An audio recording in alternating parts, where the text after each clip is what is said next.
अभी हम of camera बात कर रहे थे हमारे दिवंगत अभिनेता के बारे में जिनका जी। नाम है सुशांत सिंह राजपूत। उनके साथ जो कहीं ना कहीं हुआ है ना, बहुत अनफेयर हुआ है। ये बात सबको रियलाइजेशन है कि उनको जस्टिस तो नहीं मिला है। इसमें जो लास्ट चैप्टर है वो it is inspired from Sushant story, और क्या होती है उसकी स्टोरी, कैसे उसको हिंदी फिल्म इंडस्ट्री जो है अनफेयरली ट्रीट करती है, और क्या उसमें हॉरर कैसे आता है। ये सब देखने के लिए आई थिंक लोगों को चैप्टर पढ़ना पड़ेगा। मेरी मदर जो है वो डोमेस्टिक वायलेंस का शिकार हो रही थी बहुत ज्यादा, तो उन्हें अपने घर मायके वापस आना पड़ा। I never saw my father, they got separated at a very early age when I was just born. कुछ ऐसी स्टोरीज आपके पास हो जो दर्शकों को आप सुनाना चाहती हो? ये मेरी फर्स्ट बुक है, विक्रम विट्ठल।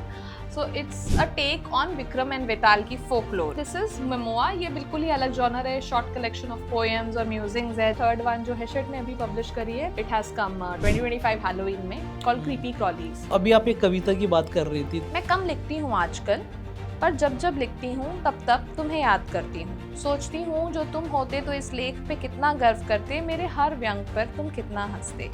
मैं आज भी अक्सर तुम्हें याद करती हूँ। तो आपने अपने बुक में एक एंटिटी है जिसके बारे में बात की है, पिशाचिनी। पिशाचिनी के बारे में अगर हम कुछ बात कर पाए, वो क्या होती है? वो जो एंटिटी है वो एक्चुअली है शाकचुन्नी, कोई शादीशुदा औरत जिसके बहुत अरमान है शादी के कि अरे मेरी शादी होगी। उसके साथ अगर कुछ गलत होता है या कोई गलत करके उसको मार देता है, ऐसा बोला जाता है वेस्ट बंगाल में कि इनकी आत्मा भटकती रहती है। आप उसको देखने जाओगे, पूछने जाओगे कि आपको ल्योर करके कहीं पे एकांत में ले जाके मार डालती है।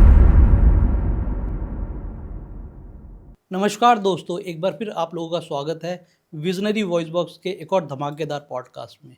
और आज जो हमारे बीच गेस्ट है, उनकी वो किसी पहचान की मोहताज नहीं है। उनका नाम है कनिका शर्मा। कनिका शर्मा जी पेशे से एक ऑथर है। तो आइए उनका स्वागत करते हैं। कनिका जी, बहुत बहुत स्वागत है आपका हमारे इस थैंक यू पॉडकास्ट सो में। मच। और तहे दिल से धन्यवाद आपका इतना कीमती समय निकालने के लिए हमारे नहीं लिए। नहीं, thank you for having me here. मुझे बुलाने के लिए आपको बहुत शुक्रिया। कैसा लग रहा है आपको यहाँ आके? मुझे बहुत अच्छा लग रहा है। मैंने पहले पहले ही देखते ही बोला कि बहुत ही ब्यूटीफुल सेटअप है, और काफ़ी टीम भी काफ़ी अच्छी है। लाइक काफ़ी एट होम फील करा रही है कि आप स्ट्रेस मत लो। तो ऐसा लग नहीं रहा कि आज कुछ, ऐसा लग रहा है कि चिल बातें ही होने वाली हैं। बिल्कुल, बिल्कुल, और होने भी ऐसे ही वाला है। मैं चाहता हूँ कि एक चंद शब्दों में आप दर्शकों को अपने बारे में बता दें। अच्छा। अब एक ब्रीफ इंट्रोडक्शन तो हो ही जाए, लोग जाने भी तो कि वो किसको सुनने वाले हैं। तो मेरा नाम कनिका है और मैं दिल्ली में पली बड़ी हुई हूँ। मैंने अपनी जो एजुकेशन है दिल्ली यूनिवर्सिटी के दो बहुत ही बेहतरीन कॉलेजेस से करी है। एक है हिंदू कॉलेज, जहाँ से मैंने केमिस्ट्री के विषय में मतलब पढ़ाई करी, बीएससी करी है। उसके बाद मैंने अपनी लाइन चेंज कर ली और एमबीए की तरफ मूव किया, और वो भी दिल्ली यूनिवर्सिटी से। Another college, Shri Ram college of commerce, वो कोई पहचान का मोहताज नहीं है। तो राइट। वहाँ से फिर मैंने अपना एमबीए करा। उसके बाद मैंने काफ़ी साल तक कॉर्पोरेट में as learning and development expert, या फिर कॉर्पोरेट ट्रेनर भी आप उसको कह सकते हैं, वैसा काम किया। और कोविड के अराउंड फिर मुझे लगा कि मैं बचपन से ही काफ़ी क्रिएटिव थी, तो मुझे ऐसा लगा कि यार ठीक है, 9 to 5 job is good, corporate life is good, but मुझे कुछ क्रिएटिव भी करना है। तो तब मैंने क्या करा कि मैंने लिखना शुरू किया, और उसके कुछ और भी रीज़न्स रहे, हम आएँगे आगे उन पे। बट उस दौरान मैंने अपने आप को एक्सप्रेस करने के लिए लिखना शुरू किया। शॉर्ट पोएम से शुरुआत की, फिर धीरे-धीरे एक बुक पब्लिश करी, सेल्फ पब्लिशिंग जिसे बोलते हैं, वो करी। फिर दूसरी बुक पब्लिश करी, ब्लू रोज़ जो हैं उस समय, अब तो बहुत बड़े सेल्फ पब्लिशर्स हो गए हैं, उस समय वो स्टार्ट ही कर रहे थे हमारे साथ ही, 1-2 साल ही हुए थे उनको, उनके साथ। एंड अभी करते मैंने राइटिंग भी छोड़ी नहीं, कॉर्पोरेट भी करती रही साथ बाय साइड। तो अब जाकर के हेशेट इंडिया, जो कि ग्लोबली बहुत बड़े पब्लिशर्स हैं, रूपा, पेंगुइन वगैरह के साथ उनका नाम आता है, तो उन्होंने मेरी जो है अभी थर्ड बुक पब्लिश करी है, latest. It's a horror short story collection called Creepy Crawlies. तो उसके बारे में भी बात करेंगे इसके बारे आगे। में बिल्कुल बात करेंगे। जी। जैसे कि आपने बताया कि आप क्रिएटिव, आपको लगा कि आप क्रिएटिव है, और आप बिल्कुल है भी, क्योंकि मैंने आपकी बुक्स पढ़ी भी है। जी। लेकिन उससे पहले भी आपको बताना चाहती थी कि मैं इस तरफ मेरा झुकाव कैसे हुआ? जी। बुक्स की तरफ आपका झुकाव किस तरीके से हुआ? तो उसकी एक बहुत अच्छी स्टोरी है। कुछ टाइम पहले तक मैं कहती वो सैड स्टोरी है, बट अब मुझे सैड नहीं लगती है। तो हुँ, ऑडियंस से भी मैं कहूँगी कि please do not feel sad about it, because life में जो होता है अच्छे के लिए होता अच्छे है। के लिए होता है। तो ऐसा है कि मैं 90s के एरा में आई वाज़ बोर्न, और तब ज़माना उतना मॉडर्न और सेंसिटिव नहीं था, उतना इंक्लूसिव नहीं था जैसे आज है। मैं करोल बाग में मेरा जन्म हुआ था, और उस समय ऐसा हुआ था कि किन्हीं कारणों की वजह से मेरी मदर जो है वो डोमेस्टिक वायलेंस का शिकार हो रही थी बहुत ज़्यादा, तो उन्हें अपने घर वापस यानी कि अपने मायके वापस आना पड़ा। तो I never saw my father, they got separated at a very early age, मतलब when I was just born. तो उसके साथ साथ मुझे ऐसा था कि मुझे बहुत सारे सोशल कॉन्सिक्वेंसेस भी फेस करने पड़ते थे, जो कि as a 2 year old, 3 year old, 5 year old child मुझे नहीं समझ में आता था कि मुझे क्यों फेस करने पड़ रहे हैं, या मेरा अगर खेलने का मन करता तो कोई मुझे क्यों नहीं खिलाता अपने साथ। और मेरी मदर तो हमेशा से वर्किंग थी, आज भी वो गवर्नमेंट पोस्ट में बहुत लाइक हाई पोजीशन पे हैं। आप कह सकते हैं जो मन की बात प्रोग्राम है उसका पूरा एंड टू एंड वो देखती हैं, बहुत क्वालिफाइड थी। अरे तो वाह! वो हमेशा मतलब काम में बिजी रहती थी, पर ये कॉन्सिक्वेंसेस अकेले मुझे झेलने पड़ते थे जब मेरे को गली में जाना पड़ता था या खेलने के लिए या किसी से बात करने के लिए। तो ऐसा होता था, तो फिर मैं काफ़ी परेशान होती थी। बट एक अच्छी बात ये थी कि मेरी फैमिली में काफ़ी सब लोग बहुत सपोर्टिव थे, सब लोग बहुत पढ़े लिखे थे। तो मेरे मैटरनल अंकल, मेरे मामा ने मुझे एक बार ही बोला कि मतलब तुम्हें बच्चों के पीछे भागने की ज़रूरत नहीं है, make book your friends hmm, and hmm. तुम्हें उससे बहुत कुछ सीखने को भी मिलेगा। तो एक दिन ऐसे ही जब मैं परेशान थी या रो रही थी कि कोई मुझे नहीं खिलाता, तो वो मुझे दिल्ली पब्लिक लाइब्रेरी लेके गए। फिर उन्होंने मेरा कार्ड बनवाया वहाँ पे, और फिर तब से वो टाइम था कि मैंने रीडिंग को पकड़ा। आई थिंक मैं कुछ 7-8 ईयर्स की होंगी, पंचतंत्र वगैरह से शुरुआत करी। राइट। एंड धीरे धीरे धीरे एनेट ब्लिटन एंड क्या कहना चाहिए, रस्किन बॉन्ड, तो धीरे धीरे मेरा राइटर और रीडर्स का जो वो है वो बढ़ता ही गया। हुँ, मतलब जो हुँ। ग्राफ है, अच्छे राइटर्स मैं पढ़ने लगी और ज़्यादा अच्छी बुक्स पढ़ने लगी। तो इस तरह से and it really helped me groom my personality, हाँ, आई और वुड वो से। दिख भी रहा है, आपके व्यक्तित्व में बिल्कुल झलक भी रहा है। Thank you so much. क्योंकि ऐसा माना जाता है कि जिसने जितनी ज़्यादा बुक पढ़ी है, उसने उतनी ज़्यादा लाइफ़ भी जी है। जी, उनके एक्सपीरियंसेस हमेशा एक नॉन रीडर से हमेशा अच्छे ही होते हैं और एनरिच्ड होते ज़्यादा भी हैं। होते हैं, एनरिच्ड जी, भी होते हैं। जी, राइट। जी, तो अभी आप अपनी बुक्स की बात कर रही थी। जी, आपने पैरानॉर्मल एक्टिविटी की बात की, जी, जी, एक जी, डिफरेंट एंटिटीज़ की बात की, जी, जी, जो जी। कि 2025 में लोग कम ही मानते हैं इनके बारे में, हाँ, है ना?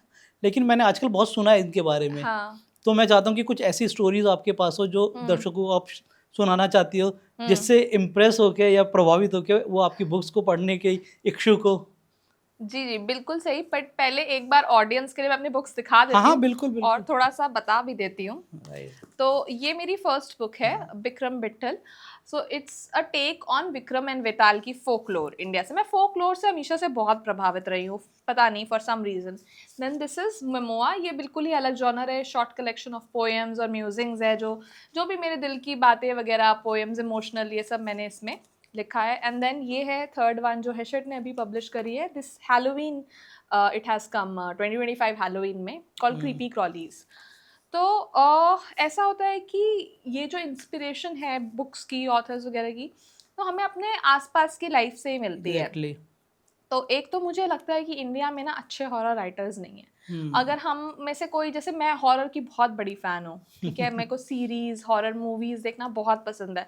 तो अधिकतर हम लोग वेस्टर्न सिनेमा ही देखते हैं। हुँ, इंडियन में ना कोई इतनी मूवीज़, अपना मूवीज़ फिर भी बनने लगी हैं, बट बुक्स तो बहुत ही कम है और फीमेल राइट। राइटर्स तो बहुत ही कम है। बहुत ही कम है। तो ये भी एक रीज़न था कि मेरे को था कि कुछ करना है इसमें, एक्सप्लोर करना है इस जॉनर में, because romance and everything everyone is everywhere. Writing. Hmm, college romance ये बहुत सैचुरेटेड हो गया है। हुँ, फिर कुछ एक्सपीरियंसेस भी थे। जैसे 2 मैं इंटरेस्टिंग इसमें बात बताऊँगी अपने राइट। बुक्स के बारे में। एक तो है कि मेरे लाइफ़ में, तो जैसे मैंने बताया, जो मैं आपको कहानी अभी थोड़ी देर पहले बता रही थी, तो मेरी मदर और मैं हम अपने मम्मी के, मतलब मेरी मदर की मम्मी मेरी नानी के यहाँ रहते थे। हुँ, हुँ। तो वहाँ पे क्या था कि वो जॉइंट फैमिली थी, और जॉइंट फैमिली में ऐसा होता है ना कि भाइयों-भाइयों में दरार हो गई, पैसे के लिए, प्रॉपर्टी के लिए। तो ऐसा मेरी नानी हमेशा बोलती थी कि देखो, जो ताई जी हैं, जो कि उनकी बेसिकली उनकी देवरानी हुँ, लगी, हुँ, और तो कि तुम उनसे कुछ खाना मत, उनसे लेके कुछ पीना मत, ये वो। तो मेरे को समझ नहीं आता था कि ऐसे क्यों बोलती हैं नानी, राइट। मतलब मेरे साथ तो वो अच्छी ही थी मुँह पे। तो फिर मैं ऐसे सुनती थी कभी-कभी बड़ों की बातें कि अरे नहीं-नहीं, वो तो कुछ करती हैं, है ना? या कुछ कर रखा है, तो पर मेरे को ऐसा लगता नहीं था। फिर कुछ टाइम बाद ऐसा हुआ कि मेरी मम्मी एक दिन बहुत घबराई हुई घर आई। अब मेरी मम्मी ऑल इंडिया रेडियो में काम करती हैं, आकाशवाणी। हुँ, तो क्या होता है कि वहाँ पे रेडियो तो 24/7 है, तो कोई ऐसी फिक्स ड्यूटीज़ नहीं होती। हुँ, हुँ। कभी-कभी कोई इम्पोर्टेंट न्यूज़ या ब्रॉडकास्ट होता है, तो आपको अर्ली मॉर्निंग भी जाना जाना पड़ता पड़ता है। है। तो एक दिन उस केस में होता है कि आपको गवर्नमेंट जो है वो कैब या जो भी है उनकी गाड़ी होती है अपनी गवर्नमेंट की, वो आपको ड्रॉप एंड पिक करा देते। तो एक दिन मेरी मम्मी सुबह सुबह आई घर पे और सब सो रहे थे, तो वो ताला खोल रही थी। सडनली उन्हें ऐसा लगा कि किसी ने उनके गर्दन पे फूंक मारी है, और उन्होंने ऐसे पीछे पलट के देखा तो वहाँ उनकी ताई जी यानी कि मेरी नानी की जो देवरानी थी वो खड़ी थी। तो वो बहुत डर गई और उनके हाथ कांपने लगे और चाबी वगैरह छूट गई, बट समहाउ उन्होंने चिल्लाया तो वो भाग गई। एंड वो उन्होंने घर आके ये बात किसी को नहीं बताई कि सब टेंशन में आ जाएंगे, या मैं क्या ही बोलूँ क्या हुआ है। फिर क्या हुआ कि अगले दिन उन्हें फिर से ऑफिस जाना था, बट इस समय जो समय था वो ठीक था, दोपहर का समय था। तो उन्होंने कहा ठीक है मैं बस लेके चली जाऊँगी, ऑफिस की गाड़ी की ज़रूरत नहीं है। तो पर जैसे ही वो बस से उतर रही थी, और वो उस रास्ते पे रोज़ जाती थी, उनका ऑफिस था, उनका डेली का काम था, पर जैसे वो लास्ट स्टेप पे बस की उतरी ना, उन्हें अचानक से कोई ऐसा ईवल चेहरा, जैसे वो आपके पीछे पॉडकास्ट के उसमें बनाया फ्रेम में, लिटरली ऐसा कोई डिमोनिक चेहरा उनको एकदम उनके क्लोज दिखा, और उनका बैलेंस ऑफ हो गया और उनका बहुत ही मेजर एक्सीडेंट हुआ, क्योंकि वो चलती हुई सड़क थी, स्कूटर्स आ रहे जा रहे थे, तो उनको काफ़ी मेजर एक्सीडेंट हुआ। थैंकफुली भगवान की बड़ी कृपा थी कि उनके ऑफिस के जस्ट बाहर हुआ, तो उनके कुछ कलीग्स भी जा रहे थे जिन्होंने उनको देख लिया और फिर वो उनको फटाफट हॉस्पिटल लेके पहुँचे। बट नंदलेस उनके पैर में फ्रैक्चर हुआ, 1 महीना वो बेड रिडन रही। तो वहाँ से मुझे लगा कि यार कुछ तो है, ये ब्लैक मैजिक या ये जो चीज़ें हैं ना ये होती हैं, बिल्कुल। नज़र ब्लैक मैजिक कह लो, कुछ ना कुछ होता है। तो इसमें मैंने कुछ ऐसे चैप्टर्स हैं जिसमें आप देखोगे कि कर्मा और ब्लैक मैजिक की बात हो रही है। फॉर एग्जांपल मैंने कहीं पे ये भी सुना था अपने ये तो मेरे खुद के परिवार की बात हो गई, पर मैंने अपने किसी दूर के फैमिली फ्रेंड से कहीं से सुना था कि उनके घर में कोई एक नई वो आई थी, मामी आई थी, उनकी शादी होके वो, और कुछ दिन बाद उनकी डेथ हो गई जल के। किसको क्या कैसे नहीं पता, लोग कहते हैं कि डाउरी के लिए किया, लोग कहते हैं कि उनको परेशान करते थे। बट उस दिन से जो उनके घर में कर्स हुआ है ना, लाइक लिटरली उनकी सारी वेल्थ, उनका नेम फेम चला गया, घर में इतनी बीमारियां आने लगी। अब कोई कह सकता है कि ये वही है, she has return to take revenge, कोई कह सकता है कि ये कर्मा मिल रहा है, तो यू नेवर नो कि ये क्या है, राइट। बट ऐसी चीज़ें होती है। राइट, तो आपने अपने बुक में ना एक वर्ड है, एक एंटिटी है जिसके बारे में बात की है, पिशाचनी। राइट, जी पिशाचनी के बारे में अगर हम कुछ बात कर पाए, वो क्या होती है कि लोग, क्योंकि दर्शकों को बहुत जिज्ञासा है इसको जानने की, तो कुछ जी अगर उनके बारे में हम बात कर सके। तो वो जो एंटिटी है वो एक्चुअली है शाकचुन्नी। हम्म। क्योंकि मैंने पिशाचनी के बहुत सारे फॉर्म्स होते हैं, बट मैंने क्या किया कि मैंने अलग अलग कंट्रीज और अलग अलग स्टेट्स की फोकलोर ली है। तो ये जो शाकचुन्नी वाला जो वर्जन है पिशाचनी का, ये बांग्लादेश और वेस्ट बंगाल में फेमस है, क्योंकि बंगाली फोकलोर से आता है। इसमें क्या होता है, very similar to what we were discussing, कि कोई शादीशुदा औरत जिसके बहुत अरमान है शादी के, कि अरे मेरी शादी होगी, मैं उसके बाद ऐसे रहूंगी, वैसे पहनूंगी, अच्छे कपड़े पहनूंगी, अच्छा पति मिलेगा, सब एवरीवन डिजायर्स लव। तो उसके साथ अगर कुछ गलत होता है, या तो उसकी मतलब पूरी ख्वाहिशें तृप्त नहीं होती और उससे पहले उसकी डेथ हो जाती है किसी भी रीज़न से, चाइल्ड बर्थ में, या कोई गलत करके उसको मार देता है, या मतलब अकारण भी अकाल मृत्यु भी हो जाती है एक्सीडेंट से या वैसे ही, तो ऐसा बोला जाता है वेस्ट बंगाल में कि इनकी आत्मा भटकती रहती है। और ये बहुत ही मतलब ऐसा दिखने में सुंदर मैरिड वुमेन, एकदम टिपिकली बंगाली मैरिड वुमेन होती है ना, वैसे इनका ड्रेसअप रहता है। और फिर ये क्या करती हैं कि जनरली कुछ लोग कहते हैं कि ये ल्योर करती हैं मेन, कि मतलब आप इतनी सुंदर है कोई लड़की, आप उसको देखने जाओगे, पूछने जाओगे कि ये वो, बात करने की कोशिश करोगे और ये आपको ल्योर करके कहीं पे एकांत में ले जाके मार डालती हैं, या फिर अपने चक्कर में फंसा लेती हैं, वशीकरण टाइप का। ऐसे बहुत अलग अलग अलग फोकलोर है। तो इसमें भी एक कहानी है, और ऐसी ही कुछ सिमिलर कहानी है कि एक शाकचुन्नी है, बट वो कैसे बनी शाकचुन्नी, उसकी क्या कहानी है, वो आप क्या, रिवील अभी नहीं करेंगे। वो नहीं, वो तो रीडर्स के लिए पढ़ने के लिए है। तो क्या कर्मा देने वो वापस आई है, बस इतना मैं हिंट दे देती हूँ, वो आपको रीड करने में पता चलेगा। तो जिस तरीके से अभी आप बता रही स्टोरी के बारे में, तो मुझे तो पता ही है कि ये बुक कितनी इंटरेस्टिंग है, और लोग भी ज़रूर से ज़रूर इसको बाय करने के लिए और इसको पढ़ने के लिए मेरे तरह ही उत्साहित होंगे। Thank you. तो मैं चाहता हूँ कि अगर आपके पास कोई और भी ऐसी स्टोरी हो हम्म जो आपके सराउंडिंग में आपके फ्रेंड्स के साथ आप या आपके रिलेटिव के साथ या आपके खुद के साथ भी हुई हो, हम्म तो अगर बताना चाहेंगे, क्योंकि आजकल हर व्यक्ति की कोई हॉरर या स्टोरी सुनना चाहता है, जैसा भी आपने बताया हाँ कि मुझे आपको बहुत हॉरर इंटरेस्ट मूवी है। बहुत पसंद है। जी जी तो जी हमारे दर्शकों को भी हॉरर मूवी, हॉरर सीरीज बहुत पसंद है। तो जी। कुछ ऐसी स्टोरी अगर आप बताएं उनके ऊपर। हाँ, मेरे साथ देखिए लाइफ में ऐसी कुछ कुछ चीज़ें हुई हैं मेरे अपने साथ या जिनको मैं जानती थी, तो आई थिंक एक दो चीज़ें हैं जो मैं शेयर करना चाहूँगी। तो तब मुझे उस वक्त नहीं पता था, बट हम्म अब जब मैंने इस बुक के लिए रिसर्च करी है, हम्म तो कई बार फॉरेस्ट में भी स्पिरिट होती हैं, गाइडिंग स्पिरिट कह लो। कई बार वो ईविल भी हो सकती हैं, कई बार वो गाइडिंग भी हो सकती है। जैसे गांधारा में हमने देखा है कि पॉजिटिव उन्होंने पॉजिटिव दिखाया है, स्पिरिट। बट कई बार वो ईविल भी होती हैं, क्योंकि ये स्पिरिट्स ऐसा होता है कि जहाँ एकांत है, जहाँ बसावट कम है, वहाँ थोड़ा ज़्यादा इनकी टेंडेंसी हो जाती है राइट। नकारात्मक शक्तियों की, खास तौर पे। तो ये बात है 2019 की, कोविड से जस्ट पहले। पहले। दिसंबर में कोविड आया था, ये बात शायद सितंबर नवंबर के बीच की है, मुझे ठीक से याद नहीं है। बट मेरी एक फ्रेंड होती थी रीमा, जो हम लोग बॉम्बे में साथ में काम करते थे। ओके। तो क्या था कि रीमा की शादी होने वाली थी। अब रीमा का भी ये था कि उसके पेरेंट्स काफ़ी ओल्ड थे, तो उसके भाई वगैरह कोई था नहीं, तो सारी रिस्पॉन्सिबिलिटी उसकी थी। 9 to 5 जॉब करती थी, फिर अपनी ही शादी के लिए बेचारी सब कुछ अरेंज करती थी। नाम ऑफ कोर्स मैंने चेंज कर दिया है, तो ताकि किसी की काल्पनिक आइडेंटिटी नाम है ये। रिवील ना हो।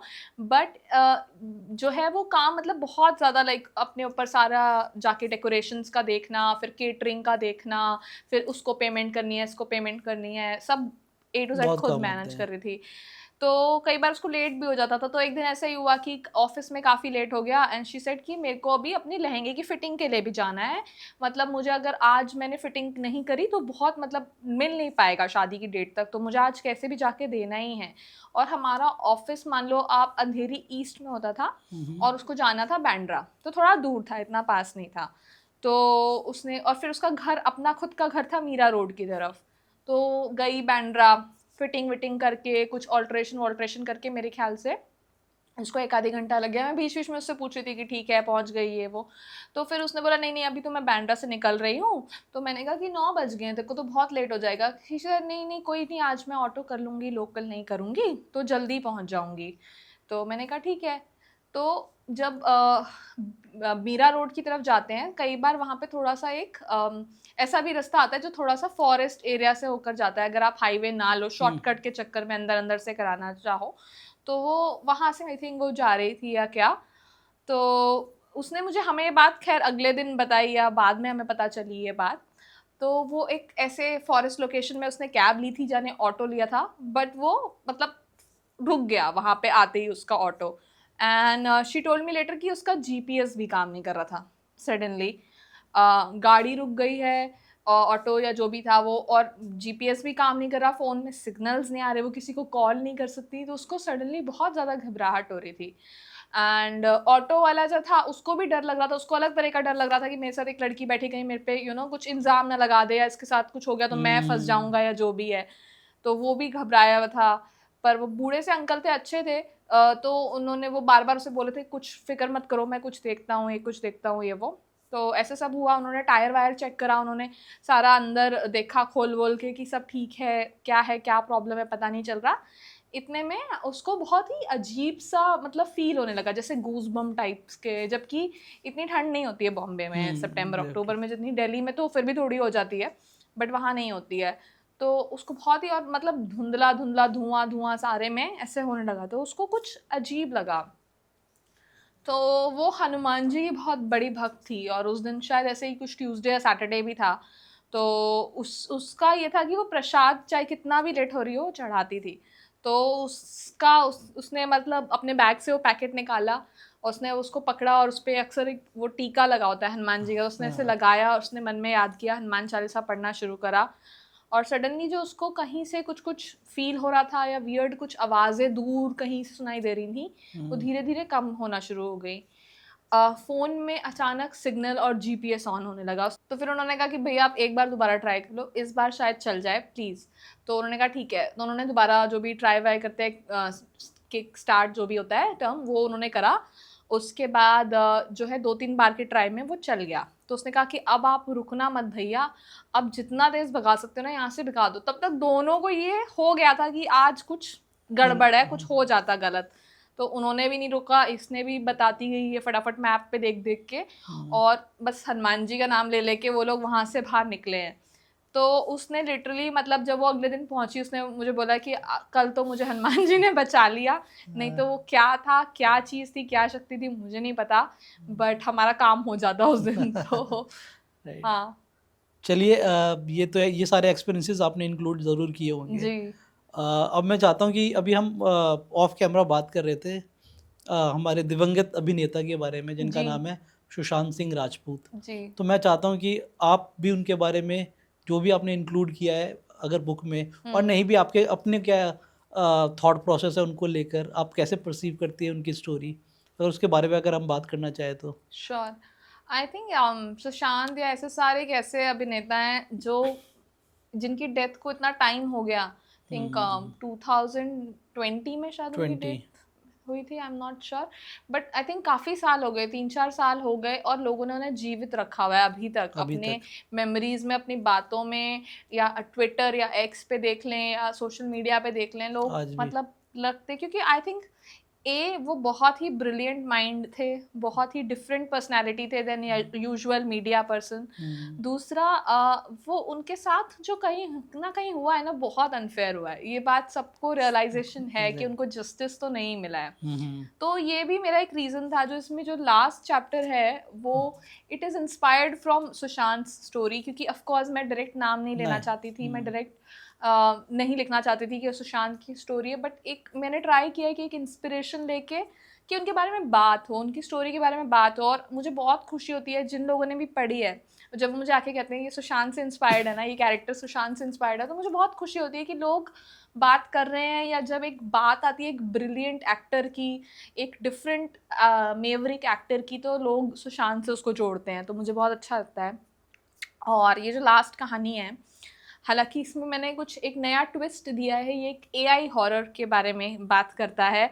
What if tomorrow robots take over, what if tomorrow technology start controlling us rather than us controlling technology, तो क्या होगा, कैसा डिस्टोपियन फ्यूचर होगा वो। तो उस बारे में कहानी है, बट जो सेंट्रल कैरेक्टर है हमारा, वो एक एक्टर है, वो एक बहुत ही ब्रिलियंट माइंड एक्टर है, जो कि पहले रोबोटिक्स में जाना चाहता था, बट फिर उसने सोचा कि ठीक है मैं ये भी ट्राई करता हूँ, बट उसका एम सिर्फ पैसा बनाना नहीं था, उसको डिफरेंट चीज़ें ट्राई करनी थी, उसको बात करनी थी एलियंस के बारे में अपनी मूवीज़ के थ्रू, उसको बात करनी थी रोबोटिक्स के बारे में, एआई के बारे में अपनी मूवीज़ के थ्रू, और क्या होती है उसकी स्टोरी, कैसे उसको हिंदी फिल्म इंडस्ट्री जो है अनफेयरली ट्रीट करती है, और क्या उसमें हॉरर कैसे आता है, ये सब देखने के लिए आई थिंक लोगों को चैप्टर पढ़ना पड़ेगा। चैप्टर तो लोग ज़रूर पढ़ेंगे, अब जी एक्साइटेड ज़रूर हो गएंगे उस बुक के बारे में, लेकिन मैं फिर भी चाहता हूँ कि आप कैसा परसीव करती हैं उनको लेकर। हम सब ने उनकी जर्नी देखी है। जी जब उनका आकस्मिक देहांत हुआ तो पूरी दुनिया ये बिलीव नहीं कर पा रही थी कि लोगों ने उनको सुसाइड या फिर आत्महत्या का नाम दिया। लेकिन आज भी इतना रोष है, जैसा आप बता रहे हो कि ट्विटर पे या फिर सोशल मीडिया पे। हमने खुद एक वीडियो उनके ऊपर बनाई थी जो बहुत अच्छी जी चली थी, मैंने देखा वो। राइट। हाँ तो हाँ लोग उनके बारे में आज भी जानना चाहते हैं। जी तो आपको क्या लगता है कि वो क्या माइंडसेट रहा होगा उनका उस टाइम पे, जो एक फेज़ निकला था उनका, जब वो उनकी सारी मूवीज़ अच्छी चली थी, लास्ट मूवी उनकी अच्छी हो रही थी जो कि एक सुपर डुपर हिट जी थी। तो आप कैसे क्या सुशांत के बारे में थोड़ा और बात कर लेते हैं? आई थिंक बहुत ही लाइक उनकी अगर लाइफ जर्नी देखें, वो one of the first actors थे जिन्होंने टेलीविजन से उठ के इतना बड़ा मुकाम हासिल कर लिया था। जनरली लोग, नहीं तो हिंदी फिल्म इंडस्ट्री में जो मैंने देखा है, मेरा कोई इतना एक्सपीरियंस तो नहीं है, बट बाहर से एज अ व्यूअर मुझे लगता है कि टाइप कास्ट कर देते हैं कि ये तो टेलीविजन एक्टर है, ठीक है ये साइड रोल्स के लिए ठीक है, बट ये लीड नहीं हो सकता। बट सुशांत ने वो चीज़ तोड़ी, वो राइट। बिलीफ तोड़ा। उन्होंने महेंद्र सिंह धोनी जैसी फिल्म, धोनी की जो बायोपिक उन्होंने करी, राइट। तो वो उन्होंने करी, और टेलीविजन से निकल के, एंड वो अपने आप में एक मतलब हर कोई नहीं कर सकता वो चीज़। राइट। ये दूसरे एक्टर कहेंगे अगर इनको, पहले तो शाहरुख खान फौजी सीरियल से और सर्कस फौजी से आए, आज दुनिया के सबसे बड़े सुपरस्टार है। जी दूसरे सुशांत सिंह राजपूत, इन्होंने भी बहुत अच्छा काम किया, क्योंकि इनको देख के ऐसा लगता नहीं था कि इन्होंने कभी टीवी पे काम किया। इन्होंने अपने आप को इतना ज़्यादा ट्रांसफॉर्म किया करा। कि उनकी जो प्रेजेंस थी ना वो अलग से नज़र आती थी। आने वाले टाइम के सुपरस्टार वो थे ही, वो ऑलरेडी सुपरस्टार थे और आने वाले टाइम में भी बहुत बड़ा नाम वो करते, लेकिन बॉलीवुड माफिया जो है वो नहीं जी। चाहता कि कोई आउटसाइडर इतना बड़ा नाम करे। अनफॉर्चुनेटली। तो सुशांत सिंह का जाना कहीं ना कहीं बॉलीवुड को बहुत हिट करके गया है। आपने देखा होगा पिछले 3-4 साल से बॉलीवुड बहुत अच्छा नहीं कर रही है, या और आज के टाइम में वापस से न्यू कमर, जैसे कि अगर मैं नाम लूँ, किल दिल कोई मूवी आई थी, अभी किल मूवी आई थी, अच्छा। जिसमें राघव और उनके साथ शायद लक्ष्य है नए एक्टर, या फिर अभी बैड ऑफ बॉलीवुड करके एक हाँ हाँ सीरीज हाँ आई है, हाँ, right right right. Shahrukh Khan के बेटे ने डायरेक्ट की है। आर्यन ने, हाँ तो उसमें भी जो है एक्टर जो मेन लीड में है वो भी आउटसाइडर है। जी। तो धीरे धीरे करके आउटसाइडर को वापस, एक्सेप्टेंस आ हाँ, रही है। एक्सेप्टेंस आ रही है, लेकिन किसी ना किसी को बलिदान देना था, मेरे हिसाब से उनका बलिदान ही काम आ रहा है। और जी। एक ने, मुझे लगता है कि अब चल के थोड़ा बॉलीवुड रिवाइव होना स्टार्ट हुआ है, हाँ क्योंकि साउथ ने तो टेक ओवर कर ही लिया है बॉलीवुड को। हाँ चलिए, सुशांत जी की भी बात हो गई, आपकी बुक्स की भी बात हो गई, अब मैं चाहता हूँ कि आप बात करें अपने 9 to 5 वाले कॉर्पोरेट करियर बहुत। की।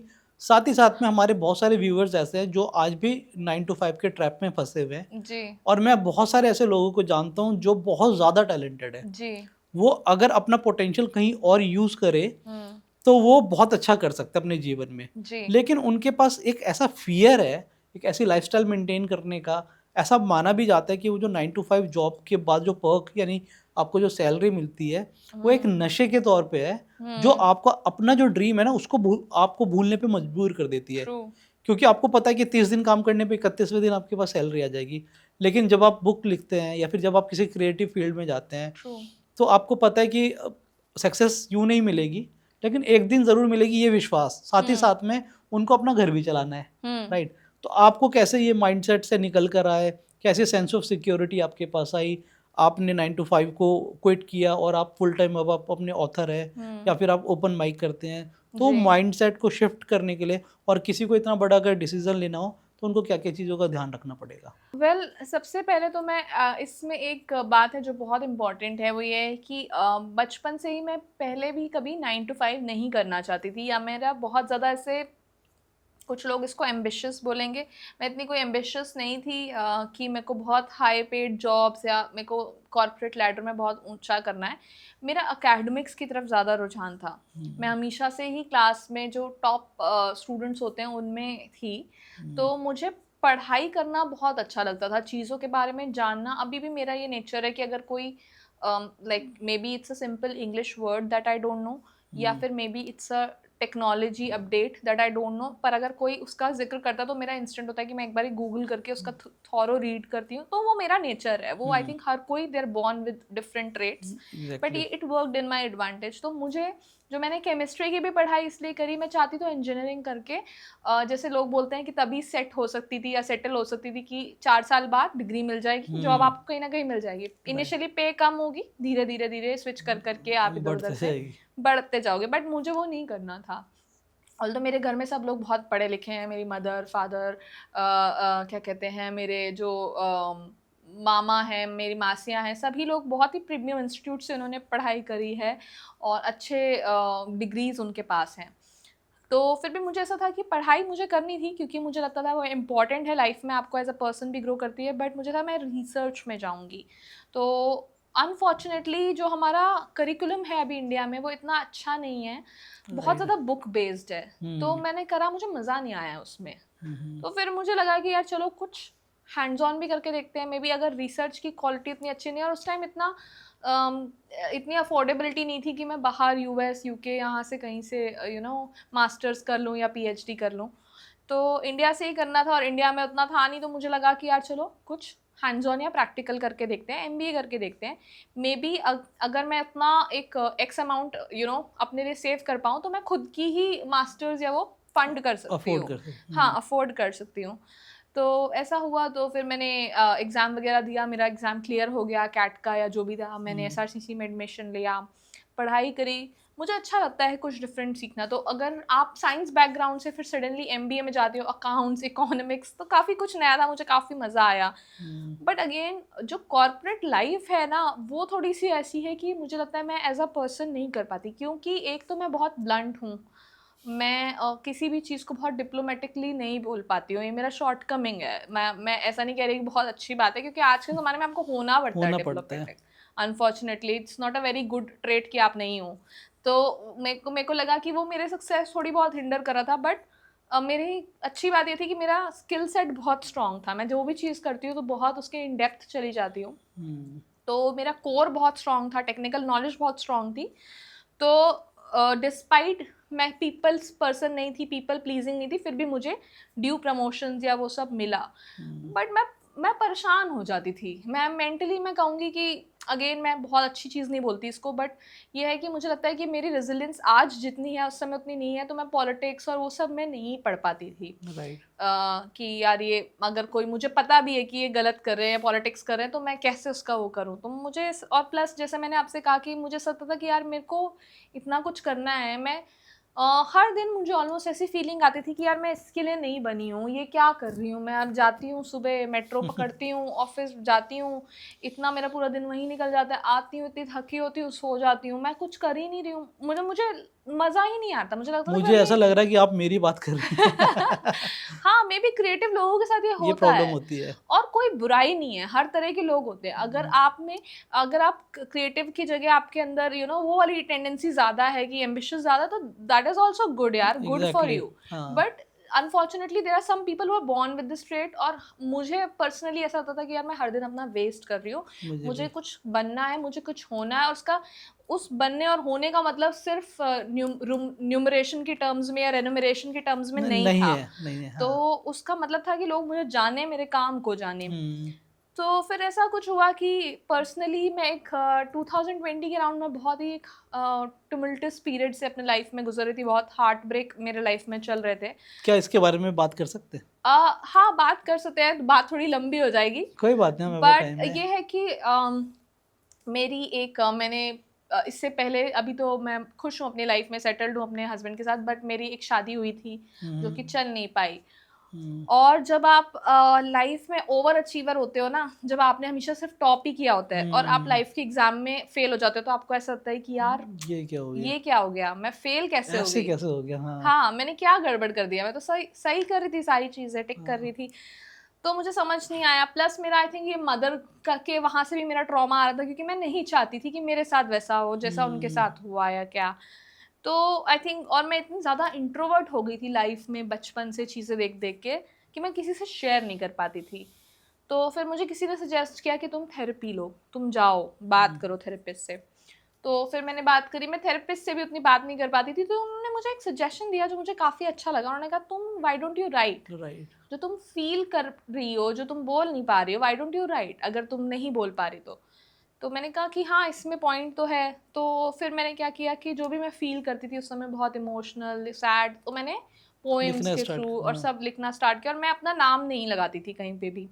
तो बहुत सारे इंटरनेट पे प्लेटफॉर्म ऐसे होते हैं जहाँ पे आप सोशली अनोनिमसली अपना नाम या अपना काम सबमिट कर सकते हो विदाउट योर नेम। तो अनोनिमसली मैंने अपना काम सबमिट करना शुरू किया। जब मैंने देखा कि इसमें लोगों का काफ़ी फीडबैक अच्छा आ रहा है, लोग रिलेट कर पा रहे हैं, तो फिर मैंने हिम्मत जुटाई और मैं सोचा कि मैं अपने नाम के साथ पब्लिश करती हूँ। तो फिर जैसे मैंने बताया, सेल्फ पब्लिशिंग, ब्लू रोज उस समय जस्ट आ रहा था, उनके साथ मैंने सेल्फ पब्लिशिंग करी। 2 बुक्स अपनी लॉन्च करी। एक तो हॉरर वो थी, पर वो हॉरर में भी काफ़ी इमोशनल कनेक्ट है विक्रम और विट्ठल, जो लोग पढ़े हैं या पढ़ेंगे तो वो बता पाएंगे। फिर मेमोयर तो पूरी ही इमोशनल उस पे थी, मेरे टर्मोइल पे जो मैं फेस कर रही थी उस पे थी, तो वो करना शुरू करा। बट साइड बाय साइड मैं काम करती जा रही थी। जॉब भी कम कर रहे थे हाँ, साथ हाँ। में। Because coming back to your question, I think ये देखिए बहुत इंपॉर्टेंट है, इसमें कोई गलत बात नहीं है, क्योंकि मैं इतनी प्रिविलेज थी कि मेरी मदर एक बहुत अच्छी पोजीशन पे थी। पोजीशन पे थी। राइट। गवर्नमेंट उसमें, मेरा फैमिली बहुत सपोर्टिव थी, बट सबके हालात डिफरेंट होते हैं। राइट। कई लोगों को, जैसे आपने बोला, अपना घर भी घर भी चलाना होता है, चलाना है। उनके ऊपर सिर्फ उनकी नहीं, उनके माँ बाप की भी जिम्मेदारी है। या तो मेरी मदर थी जो मेरे लिए सपोर्ट नहीं, बट कुछ ऐसे भी बच्चे होते हैं जिनको अपने मदर फादर को सपोर्ट करना होता है, तो वो क्या करेंगे। ये हर कोई कहने के लिए बहुत आसान है कि आप काम धंधा छोड़ के बैठ जाओ और एक ऐसी फील्ड में चल जाओ जो बहुत अनसर्टेन है, अनसर्टन है। जिसका कि रिजल्ट पीरियड ही इतना लंबा है ना, कि आप इतना इन्वेस्ट करोगे करोगे करोगे तब जाके 3-4 साल में कुछ और वो रिटर्न इसकी भी आएगा। कोई श्योरिटी नहीं है। कोई श्योरिटी नहीं है, एग्जैक्टली। हम्म, तो हर कोई, देखिए हर कोई चेतन भगत नहीं बन पाता, और हम्म, चेतन भगत ने भी तब राइटिंग शुरू करी जब उनके पास एक सिक्योर्ड बैंकिंग जॉब थी। हाँ, बहुत इन्वेस्टमेंट अच्छा, बैंकर हाँ, अच्छे लेवल पे थे वो। बहुत अच्छा वो कर रहे थे, उनकी अच्छी तो एक सजेशन अगर डिग्रीज हम थी। देना चाहे उनको, अगर कि वो चाहते भी है छोड़ना, अपने हम्म करियर को भी परस्यू करना चाहते हैं, वो हम्म कैसे करें? मेरे हिसाब से उनको टाइम मैनेजमेंट करना पड़ेगा, जी जी, राइट? बिल्कुल सही कहा आपने। देखिए अगर आपको कोई चीज़ इतनी पैशनेटली चाहिए होती है ना, तो आपको थोड़ा सा उसके लिए टाइम निकालना पड़ता है, टाइम मैनेज करना पड़ता है बाकी जगह से। लेट्स से ठीक है, फेयर इनफ, आपकी 9 to 5 जॉब है, आप नहीं छोड़ सकते, बट क्या अगर आप इतना पैशनेटली लेट्स से राइटिंग या लेट्स से थिएटर या लेट्स से स्पोर्ट्स फॉलो करना चाहते हो, सिंगिंग कुछ भी, क्या हाँ। आप सैटरडे संडे फैमिली के साथ या फिर फ्रेंड्स के साथ टाइम बिताने के साथ मे बी आप वहाँ पे वो कर सकते हो, जैसे ड्रामा क्लास अटेंड अगर आपको थिएटर में जाना है, या क्रिकेट कोचिंग, या जो भी अगर आपको स्पोर्ट्स का इंटरेस्ट है या आपका ड्रीम है, या राइटिंग जैसे मैंने कहा, तो थोड़ा सा आपको टाइम लगाना पड़ता है। या फिर मे बी आप जो अपना day to day work life है वो आप इतना थोड़ा सा कोशिश करके एफिशिएंटली प्लान। मैनेज कर सकते हो, प्लान कर सकते हो कि ठीक है, मैं अगर x amount of working hours कर रहा हूँ तो मेरे पास इतना टाइम बचेगा। जैसे मेट्रो में आई थिंक बहुत मुझे मेट्रो का मैंने बहुत फ़ायदा उठाया, बहुत सदुपयोग करा, क्योंकि आपको ड्राइव नहीं करना होता, आपके पास सिर्फ 2 घंटे या 2.5 घंटे की जर्नी होती है, तो जिसमें मैं बहुत सारी चीज़ों के नोट्स बना लेती थी। कि फॉर एग्जांपल आज भी जैसे मैं अभी यहाँ पे आ रही हूँ, तो मैं कैब में क्या करती हूँ कि मुझे XYZ लोगों को कॉल करना है, ठीक है, तो मैं ये इस टाइम का यूटिलाइज कर लेती हूँ, मैं प्लान कर लेती हूँ। मैं पोस्टर, अगर मुझे कैनवा पे फटाफट कोई निकाल के पब्लिसिटी के लिए पोस्टर बनाना है तो मैं वो बना लेती हूँ। तो ऐसी चीज़ें होती हैं, टाइम यूटिलाइज। टाइम यूटिलाइज करके आप अपना पैशन फॉलो कर सकते हो। कई बार आप, अगर आप मेरे जैसे हो जो पोएट्री या म्यूजिंग्स लिखते हैं, तो कई बार आप बैठे होते हो मेट्रो में, आपको एक छोटा बेटा अपनी माँ के साथ दिखता है, तो आपको वहीं पे थॉट्स आने लगते हैं, आप कुछ पेन डाउन कर सकते हो। हमेशा मैं तो एक कैरी करती हूँ नोटबुक और पेन, तो जो भी थॉट्स आते हैं मैं उनको लिख लेती हूँ। जब मुझे थोड़ा टाइम मिलता है तो मैं उनको पॉलिश कर लेती हूँ या रिफाइन कर लेती हाँ, हूँ। बार बार पढ़ने से वो रिफाइन होते चले जाता है हाँ वो। हाँ, बट एटलीस्ट उस वक्त जो भी मैं ऑब्जर्व कर रही हूँ तो मैं नोट डाउन कर लेती हूँ। तो यही आई थिंक थोड़े से टिप्स हैं, जब आपको लगे कि आप धीरे धीरे धीरे उतना अच्छा कर रहे हो, उतना स्टेबल कर रहे हो कि आप जॉब छोड़ सकते हो, या आपके पास कोई और इनकम जनरेट हो गई है, तो आप इसको छोड़ सकते हो, तो then probably you can decide it. तो कनिका जी, आपने बहुत बेहतर तरीके से समझाया कि अगर किसी को अपने 9 to 5 के साथ साथ में अपना पैशन भी परस्यू करना जी है, तो वो अपने टाइम को किस तरीके से यूटिलाइज करे, जी। जैसे आपने स्मार्टली यूटिलाइज किया। मेरे हिसाब से मैं उसमें बस एक चीज़ ऐड ऑन करना चाहूँगा कि आप एटलीस्ट 6 से 1 साल तक का एक इमरजेंसी फंड बना के रखें, अगर आपको पैशन को परस्यू करना है, तो क्योंकि आपको पता है ना कि खाने और रहने के लिए तो पैसे की रिक्वायरमेंट होगी, आपके खर्चे तो रुकने नहीं वाले हैं। जी तो इस तरीके से जैसा बाकी मैम ने बताया, और एक एडवाइस मेरी तरफ से, अब बात कर लेते हैं ओपन माइक की। मैंने थोड़ा आपके बारे में भी रिसर्च किया, तो मुझे ये पता चला कि आप ओपन माइक भी करती हैं और आपको जी बहुत सारी अप्रिशिएशन मिली ओपन माइक में। जी मैं और मेरे जैसे पता नहीं कितने सारे ऐसे लोग हैं जो उनका भी झुकाव उस तरफ है। अगर जी। उस तरफ हमें जाना पड़े तो आप हमें बताएं कि क्या करना पड़ेगा, कौन से स्टेप्स लेने पड़ेंगे वहाँ तक पहुँचने के लिए। वेल मैंने ओपन माइक अभी इसी साल शुरू किया है, ओके। मार्च से मैंने करना शुरू करा है, और करते करते मैंने अभी दिल्ली के सारे प्रीमियम जो प्लेटफॉर्म्स है वो कवर कर डाले। अरे वाह। अब मेरा टारगेट है स्पिल पोएट्री बॉम्बे में, हम्म। मुंबई में, and India Habitat Centre again Mumbai. Okay. तो इसमें अगेन मेरी अप्रोच जो है, आई थिंक ये थोड़ा सा it comes from my MBA degree की, बहुत ही मेथडोलॉजिकल मेरी अप्रोच रहती है। जब भी मैं कुछ सोचती हूँ, एक तो मैं बहुत क्लियर रहती हूँ कि फेज़ 1 में मुझे ये करना है। मान लीजिए फेज़ 1 में मैंने सोचा कि मैं सिर्फ अनोनिमसली पब्लिश करके रिस्पॉन्स देखूंगी। फेज़ 2 में मैंने देखा कि मैं अपने नाम के साथ जाऊंगी। अब फेज़ 3 था कि आपने अपने नाम के साथ चले गए, छपवा दिया, लोगों को अप्रिसिएशन मिल गया, but what is like to own your work, है ना, सबके सामने उसके बारे में बात बात करना, अपनी करना। फीलिंग्स को एम्ब्रेस करना। जैसे एक इसमें एक पोएम है जो मैंने उसी दौरान के अपने हार्ट ब्रेक के बारे में लिखी है, और मेरे लिए बहुत पहले पहले बहुत मुश्किल था उसको एक्सेप्ट करना, उस फीलिंग को, या सबके सामने वो सोशल स्टिग्मा एक्सेप्ट करना, ये पोएम मेरी लाइफ से जुड़ी है। बट आई थिंक मुझे था कि मुझे करना है, तो वो प्लानिंग मेरे दिमाग में हमेशा बहुत क्लियर होती है। और जब एक बारी मैं उस फेज़ पे आ जाती हूँ कि अब मुझे ये करना है, तो फिर उसके बारे में मैं जुट जाती हूँ कि मुझे उससे रिलेटेड सारी चीज़ों की स्टडी करनी है कि कौन से प्लेटफॉर्म्स हैं, कौन से दिल्ली में हैं, कौन से टॉप प्लेटफॉर्म है, उसमें से कौन से दिल्ली में है, उसमें से कौन से मुंबई में है, मुझे कौन कौन से कवर करने हैं, फिर जाके उनका मैं पता करती हूँ। जो भी आई थिंक हर एक आजकल ऐसा रहता है कि जब तक आप स्टार्ट कर रहे होते हो तो कोई आपको बुलाता नहीं है एज़ अ गेस्ट, आपको आप खुद ही खुद टिकट, अप्रोच करना, हाँ, हाँ, खुद टिकट लेके, लेकर जाना परफॉर्मिंग पड़ता है, टिकट लेके जाना एग्जैक्टली, पड़ता है, हाँ। तो जो मैंने भी किया। हम्म। फिर आपको धीरे धीरे धीरे आप प्रिया या रिकग्निशन मिलने हाँ लगती है। वैसे बन जाते हो कि लोग आपको बुलाते हैं कि बोलो, हाँ, हमारे शो पे यहाँ आएँ पे और भी हो रहा है, परफॉर्म हाँ। करें। हाँ, right, right, right. Right, right. तो वो मैंने किया, बट बहुत ही फर्स्ट आई थिंक मैंने सोशल हाउस के साथ किया था। अगेन दिल्ली का बहुत ही प्रीमियम प्लेटफॉर्म है वो, बहुत अच्छा मुझे लगा। लोग कितने सेंसिटिव और इंक्लूसिव हो गए हैं वो देख के मुझे बहुत अच्छा लगता है। लाइक हम्म। अगर आप इमोशनल, आई थिंक कोई भी जो जो खराब भी परफॉर्म कर रहे थे या जो थोड़ा सा नर्वस भी हो रहे नर्वस भी थे, होते हैं, उनको कोई इनकरेज करते हैं, हाँ। इंकरेज करता है, कोई आपको पुट डाउन नहीं करता, कोई आपकी लेग पुल नहीं करता, बहुत सपोर्ट दिखाते हैं, बहुत ही तालियों से आपका स्वागत करते हैं। उसके बाद भी बहुत अच्छे अच्छे मुझे फीडबैक मिले, रिटन फीडबैक मिले। अगर कहीं पे कोई सजेशन था, जैसे किसी ने बोला कि बहुत अच्छा था, थोड़ा सा आप आवाज़ अपनी ऊँची रखिएगा, और कोशिश बेटर, करिएगा, हाँ। हाँ। तो वो भी बहुत अच्छे तरीके से, तो मुझे हम्म। ऐसा लगा कि यार एक तो मुझे सीखने को बहुत कुछ मिला, अच्छे सजेशंस मिले, लोगों की वाहवाही। एक आर्टिस्ट के लिए आई थिंक सबसे बड़ी पैसा ही यही है कि राइट। वाहवाही के टर्म्स में, हम्म। तो वो बहुत अच्छा लगा मुझे। तो हाँ, बहुत अच्छा एक्सपीरियंस था। राइट, तो लोगों को थोड़ा और मैं इसमें ऐड ऑन कर देता हूँ। ओपन माइक के लिए आप वेबसाइट पे जाइए, आप ओपन माइक सिर्फ ये सर्च करना है आपको गूगल पे, और बहुत सारे लिंक्स आ जाएंगे, उस पर जाएंगे आप, आपको नियर बाई ओपन माइक के जो भी इवेंट्स हैं उनके बारे में पता चल जाएगा। उसमें अगर आपको पार्टिसिपेट करना है तो उनका एक मिनिमम सी फीस होती है, आप उनको पे करके वेन्यू पे जाइए, और उस वहाँ पे जाके आपके अंदर जो भी आर्ट है, आप स्टैंडर्ड कॉमेडी कर सकते हैं, आप कोई आपको कोई शेर सुनाना है, वहाँ पे कोई कविता पढ़नी है, कोई गाना है, या फिर कुछ भी अपनी स्टोरी बतानी है, वो आप वहाँ पे जाके बता सकते हैं।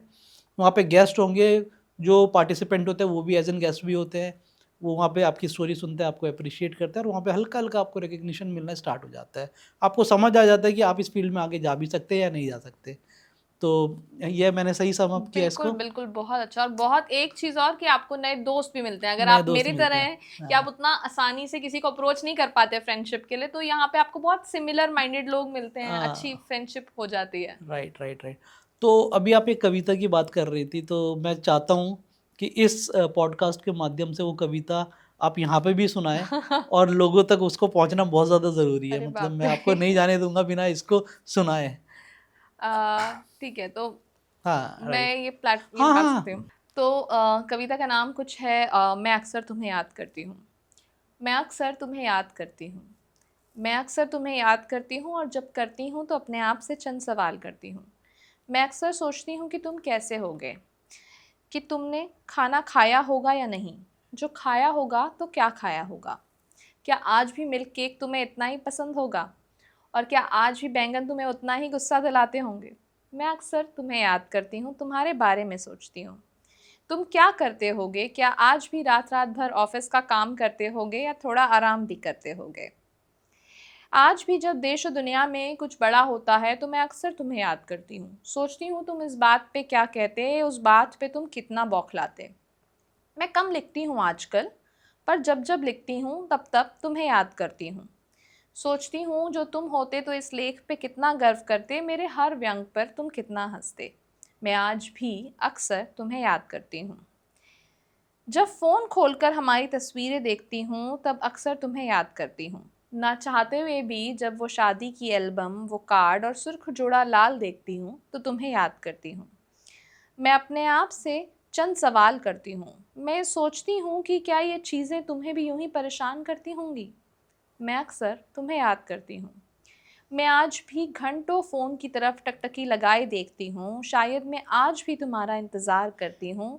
वो कॉल जो तुम किसी और को लगाते होगे, शायद उस पर अधिकार तो नहीं मेरा, पर फिर भी एतराज़ रखती हूँ। मैं अक्सर तुम्हें याद करती हूँ। जब जब तुम्हारे शहर का ज़िक्र सुनती हूँ तो तुम्हें याद करती हूँ, हमारे उस घर को याद करती हूँ, किसी पुरानी चोट की तरह हर बरसात करती हूँ। मैं अक्सर तुम्हें याद करती हूँ। मैं अक्सर तुम्हें याद करती हूँ, हर मौसम हर माह करती हूँ। हाँ, फरवरी में कुछ खास करती हूँ। मैं अक्सर तुम्हें याद करती हूँ, और जब करती हूँ तो अपने आप से चंद सवाल करती हूँ। मैं अक्सर सोचती हूँ कि वो क्या होता जो हमारे बीच सब ठीक होता, वो क्या होता हमारे बीच जो सब ठीक होता, और कैसा होता जो हमारे बीच सब ठीक होता। मैं सोचती हूँ कि क्या तुम भी मुझे यूं ही याद करते होगे? क्या सब खत्म होने पे वेदना का कोई तार तुम्हें भी मुझसे जोड़े होगा, या फर्क नहीं तुम्हें कुछ खास पड़ता होगा? खैर, चाहने वाले से निभाने वाला बड़ा होता है, यही बात सोचकर मैं सब्र हर बार करती हूँ, मैं अक्सर तुम्हें याद करती हूँ। मुझे नहीं पता क्यों इतना सब होने पे भी मैं अक्सर तुम्हें याद करती हूँ। दुआ मैं अब भी तुम्हारी खैरियत में पढ़ती हूँ। क्यों, इस बात की हैरत मैं अक्सर खुद पर करती हूँ। क्या मैं अब भी तुमसे प्यार करती हूँ? मुझे नहीं पता, पर तब तक के लिए मैं अक्सर तुम्हें याद करती हूँ। वाह, बहुत ही अमेजिंग। तो कनिका जी, आपका एक और बार धन्यवाद आपका थैंक यू सो कीमती समय मच। निकालने के लिए, और आपने अपनी बुक्स के बारे में हमें बताया। और मैं आशा और उम्मीद करता हूँ कि जो भी रीडर्स इस बुक को खरीदेंगे, उनको ये बुक मेरे जितनी मुझे पसंद है उतनी उन लोगों को भी पसंद आएगी। जी। तो दोस्तों, ये थी कनिका शर्मा जी, जिन्होंने अपनी स्टोरी बताई और अपने बुक्स के बारे में भी बताया। और मैं आपसे ये गुजारिश करूँगा कि इस बुक को ज़रूर से ज़रूर ख़रीदें और पढ़ें, और अपना फीडबैक हमारे कमेंट बॉक्स में ज़रूर डालें। इस बुक्स को कहाँ पे ख़रीद सकते हैं आप, उसका लिंक मैं डिस्क्रिप्शन में मेंशन कर दूँगा। और तब तक के लिए tata bye bye, take care. Thank you.